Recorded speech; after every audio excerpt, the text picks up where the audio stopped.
Eh bien, c'est donc, c'est Moto31, c'est aujourd'hui pour une toute mes vidéos. Aujourd'hui, tuto changement son de lambda KTM Duke 125 2018, ici à 22 000 et quelques kilomètres, 22 500. Donc, déjà, qu'est-ce que vous allez avoir besoin comme outil? Déjà, prenez la caisse d'origine, enfin la trousse à outils d'origine de la moto, comme ça vous allez avoir toutes les clés à laine, tout ce que vous allez avoir besoin. Et après, en outil à part, vous allez avoir besoin d'une pince coupante. Pas mal de Rizlan, quelques Rizlan quoi. Une pince multiprise pour pouvoir enlever les durites d'eau. La clé adaptée à la sonde lambda pour pouvoir l'enlever si vous n'en avez pas une clé à molette. Une deuxième plus petite. Un cliquet avec une douille de 10. Voilà. Donc sur la moto, je sais pas si vous allez la voir, mais la sonde lambda est juste ici. Donc il faut déposer le radiateur pour pas prendre le risque de mettre un coup avec la clé à molette ou quoi dans le radiateur. Surtout qu'elle est beaucoup trop lente, dans tous les cas ça passe pas. Moi je me suis avancé, j'ai enlevé toutes ces vis là. Donc il faut enlever ces vis là. Tous les écrous qu'il y a juste là. Ceux-là là. Ceux qu'il y a aussi en haut. Je sais pas si vous allez voir là. Enfin, tous les écrous comme ça, vous les enlevez. Faites gaffe de ne pas perdre les rondelles là. Celui-là aussi. Hop. Celui-là aussi, mais faut que j'aille la clé, je l'ai pas desserré encore. On enlève aussi du coup toutes les fixations du protège radiateur là, enfin de la protège pas grand chose, mais bon. On enlève aussi ces vis là. Ah bon, je vous retrouve une fois que j'ai enlevé tout les trous, etc. Comme ça après il devrait venir tout seul. Bon, une fois qu'on a enlevé tous les écrous, ça vient tout seul. Il y a juste à le sortir, voilà. On fait attention de ne pas l'abîmer. Maintenant on est simplement au radiateur et il tient plus non plus, il y a juste à tirer vers soi pour l'enlever. Donc il y a une vis là-bas, je vais oublier. De toute façon, il va falloir procéder aussi à la vidange, j'ai oublié de dire, mais il faut prendre un bac à vidange. Hop, il faut aussi enlever la petite vis qui est juste ici là. Bon, maintenant que la vis est enlevée, le radiateur il bouge, il est prêt à tomber. Donc, on va commencer à procéder à la vidange du radiateur. Donc on enlève le collier qui est juste là avec une pince multiprise, on appuie et on le fait bouger. Là, faut sortir la durite. Donc on va mettre le bac à vidange. Hop, je vais vous caler.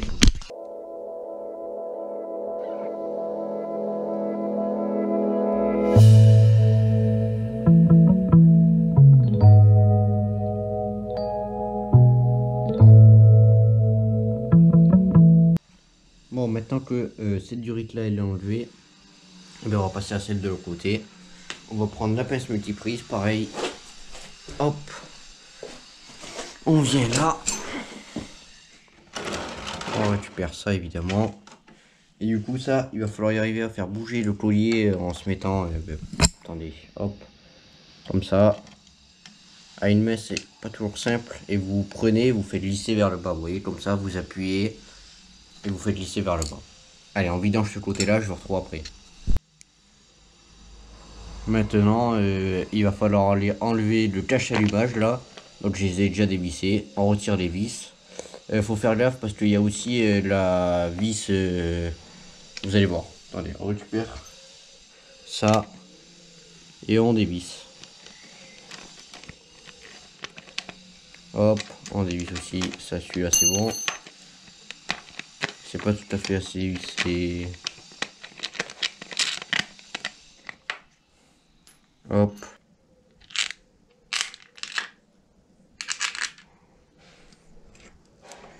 Il faudra faire bien gaffe au montage parce qu'il y a la borne moins à mettre là sur la vis de l'allumage. Bon là pour l'instant on s'en fout, ça on laisse bien là.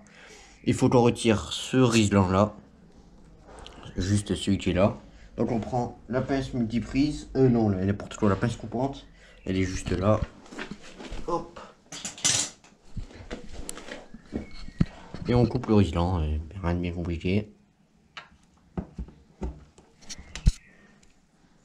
Ici par là plutôt. Voilà. Celui-là on s'en fout. Maintenant vous allez avoir la prise de la lambda qui est juste là. Donc il suffit d'aller appuyer de ce côté là. Vous voyez sur les deux trucs rouges, vous appuyez. Je vais vous montrer. Attendez, c'était une main, il n'y a rien qui est facile. Hop, vous appuyez comme ça dessus. Ou aidez-vous de tournevis au pire. Et là, vous avez juste à tirer vers vous et ça va venir. C'est un peu compliqué. Hop, on refait. Voilà. J'ai réussi à aller pas tout à fait jusqu'au bout. Encore un peu. Voilà. Et là, ça se débranche. Donc ça, ce côté-là, c'est esquive à la sonde lambda. Ça, c'est la connectique de la moto. On s'en fout. Donc maintenant, ça, on va le faire passer. Vous refaites passer le câble vers là. Hop. Hop là.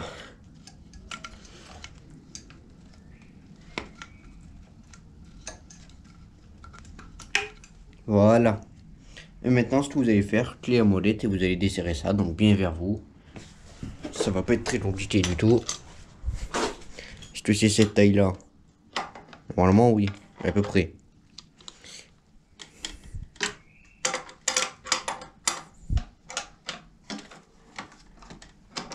Bon, enfin, en gros, je vous montre quand j'y suis, parce que là...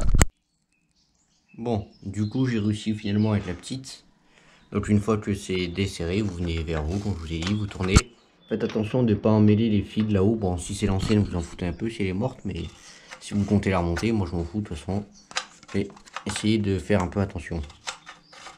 Allez, il faut juste vous poser là, ce sera plus simple pour moi. Hop.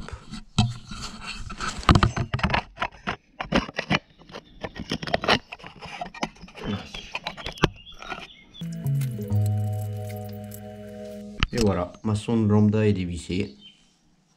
Donc celle-là, on s'en fout. Vous pouvez voir le trou. Maintenant, eh bien, on va tout refaire dans notre sens. On remet la nouvelle sonde dedans. On visse pareil qu'on l'a démonté. On fait attention de ne pas emmêler. On refait passer le câble là. On rebranche là. Et on se retrouvera juste après. Bon, une fois que ça c'est fait, vous avez la sonde remontée, tout, etc. Vous faites attention, vous récupérez tous les câbles. Et vous remettez le Risland à l'endroit où il était en prenant bien tous les câbles. Donc, rien de bien compliqué. Il passait par là, si jamais vous avez oublié, je vais vous montrer d'ici. Bah, dès que je l'ai fait, quoi.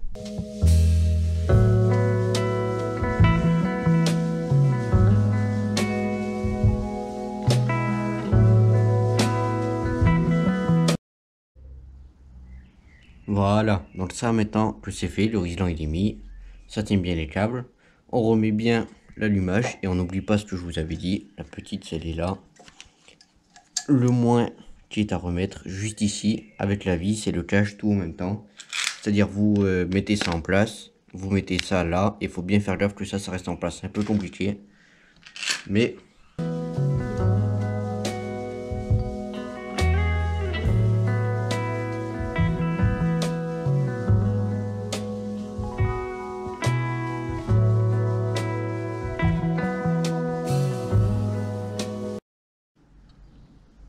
Bon, une fois que ça s'est remonté, on coupe évidemment le bout du Risland. Et après on va remettre la durite, donc on l'enfonce bien, on remet bien le collier là. On fait pareil de l'autre côté. Et après on se retrouvera une fois qu'on aura fait tout ça.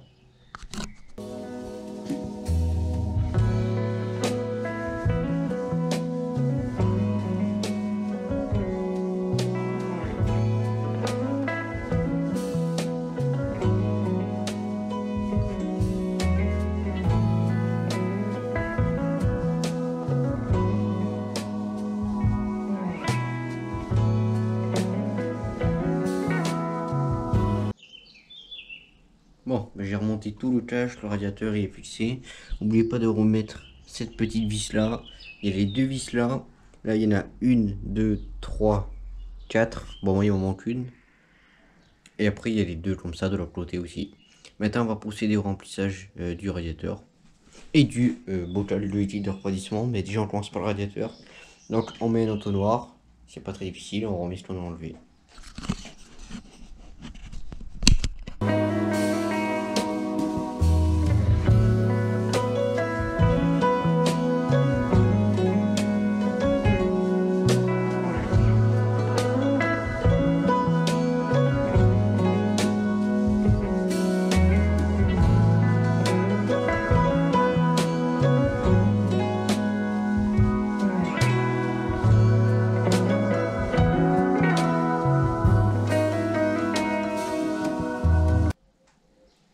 Bon, une fois que vous avez bien tout remis, y compris le bouchon qui est bien fermé, qu'il n'y a pas de fuite apparente, n'hésitez pas à mettre des coups de chiffon parce que comme ça coule partout, on peut croire que c'est des fuites et en fait non, c'est juste du truc à goûter. Hop, on fait pareil de l'autre côté. Est-ce que ça coule ou pas? Pour l'instant non, mais après la moto n'a pas tourné donc ok. Ce qu'on fait, on prend son téléphone, on met la lampe torche et on regarde où on en est au niveau du niveau. Bon là je vais pas pouvoir le faire avec la caméra, mais en gros vous avez compris, vous leur dites si vous êtes au max ou pas. Même s'il y en a plus, vous étiez dépassé, si vous avez dépassé le max, parce que tout simplement ça va se revider là. Et comme moi par exemple j'en ai fait tomber, forcément il va en manquer un peu sûrement. Donc en gros on complète le niveau. Et voilà. Bon, une fois que vous avez fait le niveau, on va devoir passer à la réadaptation et à la purge de la moto, niveau liquide de refroidissement. Donc déjà, on remet la chaîne pour les voisins.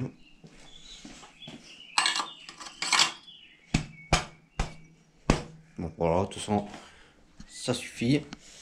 On vérifie bien, ça c'est fermé, tout est bon. Du coup, ce qu'on fait, tout simplement, on va mettre le contact et on va démarrer. Et après, on va venir jouer de temps en temps, on va contrôler le niveau régulièrement pour pas que ça descende trop bas. On laisse bien tout fermer pour laisser le circuit monter en pression. Et de temps en temps, on va ouvrir cette vis de purge pour faire partir l'air, tout simplement. Et on contrôle aussi à l'écran tout le temps que la moto soit pas en surchauffe, etc. Allez, on démarre. Et là, ça va être un jeu de patience parce que ça va être long, c'est environ 35 à 40 minutes avant que la moto monte au ventilateur. Et surtout pour la réadaptation de la moto, on ne met pas le moindre coup d'accélérateur tant que la moto n'est pas au ventilateur. On n'accélère pas, on démarre, c'est tout, jusqu'à ce que la moto ventile, donc environ 30-35 minutes. Allez, on démarre.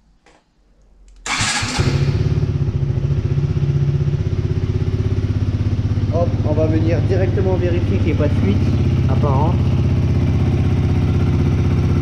Là, ça a l'air bon.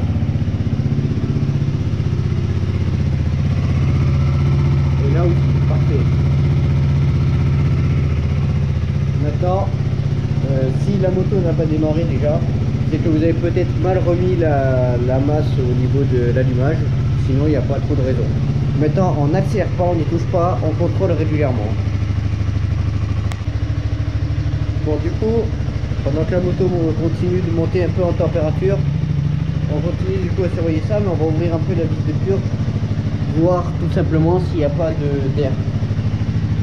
Hop.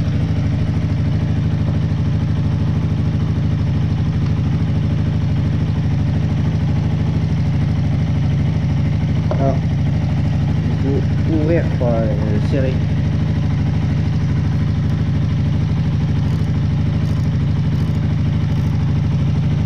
On ouvre un peu, il y a du liquide qui coule, on referme de suite. Hop.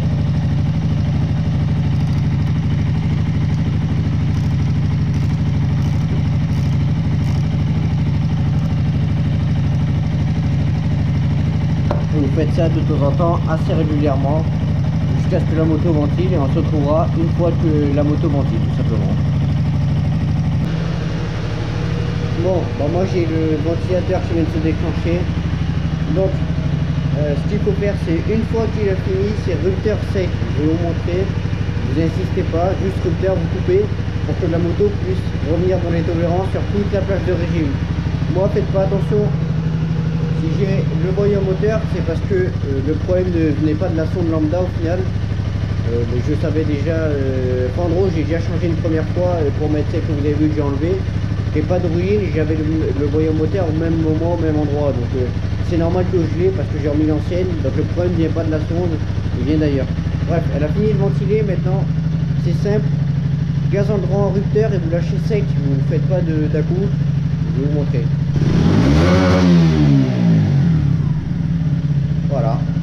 Et maintenant vous avez fini. Vous pouvez attendre un peu et vous pouvez la couper. Et voilà, la réadaptation et la purge est finie. Vous recontrôlez une dernière fois le niveau. Et puis c'est fini. Bon, j'espère que la vidéo vous a plu. et que ça vous a servi. Surtout si vous avez des questions, n'hésitez pas à les mettre en commentaire.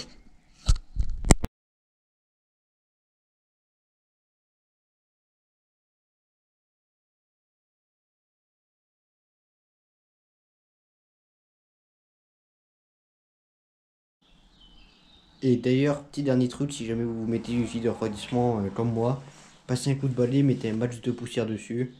Et déjà, ça devrait absorber un match, et après le reste, ça va s'infiltrer, ça va finir par disparaître. Voilà, bon, bah sinon c'est fini. J'espère que la vidéo vous a plu. Si vous avez des questions, n'hésitez pas à les mettre en commentaire, j'essaierai d'y répondre. Mettez un petit like si vous l'avez aimé, dislike si vous l'avez pas aimé. Partagez. Et bien, moi les amis, je vous dis ciao la famille.